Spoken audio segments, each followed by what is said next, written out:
we got little. We're lucky in the form that we got little, breaks and stuff that you can sort of play, and it's just years of playing that you built up things, between you and an audience.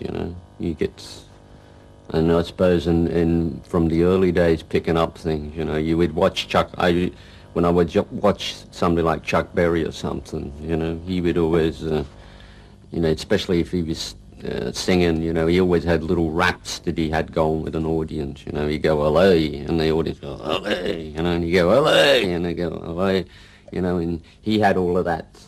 He'd just go like this, and the audience would respond. So I would try and I thought, well, if Chuck can do it, maybe I can do it with the guitar. So I go, and if the audience went, "Hey," you go, and you sort of build it up.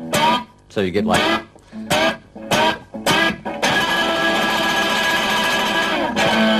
well, Malcolm and myself, it was, we would, I got it mainly from watching him, and he was always sort of, and if you hear a track like one of the new ones, Stiff Upper Lip, you got to,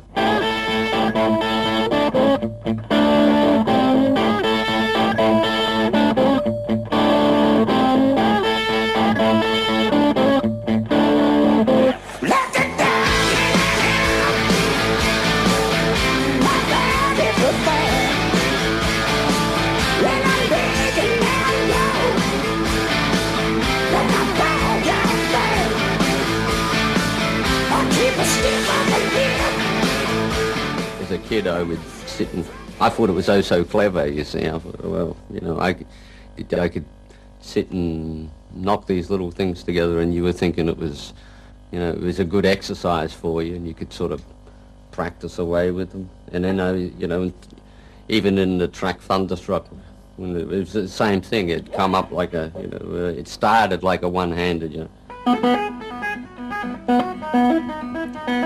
So it started that way, and then, you'd end up,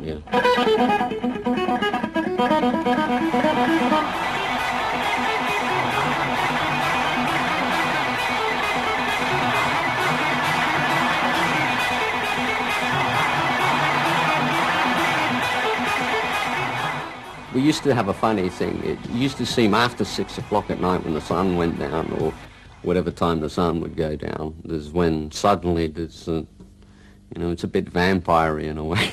The sound would start to fall, fall into place.